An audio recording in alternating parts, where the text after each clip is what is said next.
There are things in Formula One that happen in public, and then there are things that are never meant to be seen. This was one of them. On a quiet April morning at Silverstone, Max Verstappen drove a car that officially wasn't there to be tested. No cameras, no coverage, no headlines, just a Red Bull car running laps under the label of a filming day. But that's where things didn't add up. Because teams don't use one of their limited filming days this early in the season, unless something is wrong. And this time, something was very wrong. To understand why, you have to go back just a few weeks. Suzuka was supposed to be the turning point. Red Bull arrived with a major upgrade package, redesigned floor, reshaped side pods, a completely reworked aerodynamic structure.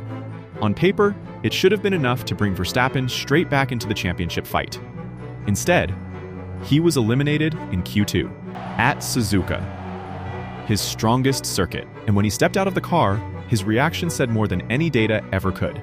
He didn't look angry, he didn't look frustrated, he looked done. Because the problem wasn't just performance, it was understanding. The car wasn't behaving the way it was supposed to. The data said one thing, the track said another.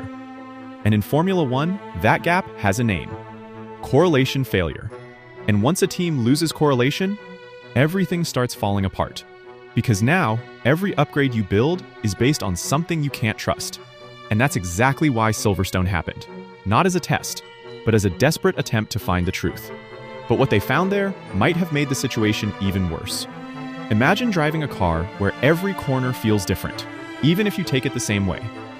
One moment, the front refuses to turn. The next moment, the rear snaps without warning. Now imagine doing that at over 300 km/h. That's what Verstappen was dealing with. And that's what made this situation dangerous. Because this wasn't just about speed anymore, it was about predictability. And without predictability, a Formula One driver can't push. That's where everything started connecting. Because the upgrades weren't failing on paper. In simulations, everything worked. Wind tunnel data looked perfect. Numbers matched expectations. But on track, nothing translated. And that triggered something even bigger. Because Red Bull didn't just question the car, they questioned their entire development system. That's why Silverstone mattered so much. For the first time this season, they weren't testing performance, they were testing reality. Real airflow, real grip, real behavior. And what made this even more serious, they used one of their only filming days for it. That's not normal. That's panic. And if you're following this closely, make sure you're subscribed. Let's hit 1K subscribers from this video, because this story isn't slowing down, it's getting worse. Because while Red Bull was trying to fix the car, the rest of Formula One was doing something even more aggressive. They were rebuilding everything. And that's when this stopped being a Red Bull problem and became a full grid war. While Red Bull was searching for answers, every other team was already moving forward, fast. Ferrari wasn't bringing small updates, they were bringing an almost completely new car. A redesigned floor, revised wings, improved airflow systems. Everything aimed at unlocking the performance they've been missing. Mercedes? Quiet, but dangerous.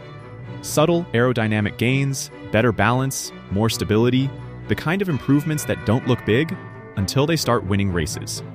McLaren took it even further. They didn't just upgrade their car, they changed its philosophy. Because under 2026 regulations, small gains aren't enough anymore. You either evolve fast, or you fall behind. And that's exactly where Red Bull found itself.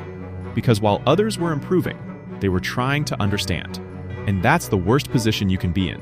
Because in Formula One, the moment you stop developing, you start losing.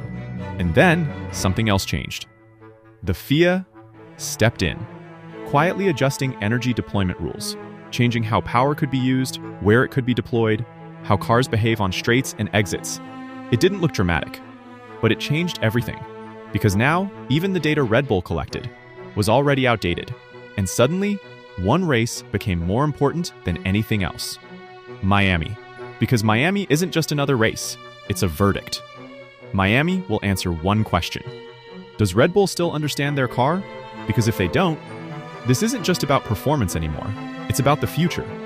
Right now, Verstappen isn't leading the championship, he's chasing. And for a driver built on dominance, that changes everything. Because this isn't just about winning races, it's about trust. Trust in the car, trust in the team, trust that things will get better. And if that trust disappears, so does everything else. That's why the Silverstone test mattered so much. Not because of lap times, but because of what it represented. A team trying to prove that they still know how to win. And a driver trying to decide if he still believes in them. Subscribe if you want to see what happens next, because Miami could change everything. And now think about this. If Red Bull can't fix the problem, if the upgrades don't work, if the gap keeps growing, does Verstappen stay, or does he walk away before the collapse is complete? Because the next race won't just decide positions. It might decide his future. And if you think Formula One is starting to feel different for him, there's a reason for that. Because away from all the pressure, all the rules, all the chaos, Max Verstappen found something at the Nürburgring that he's not finding in F1 anymore: real racing. Click the video on your screen, because once you see that side of him, everything happening right now will make a lot more sense.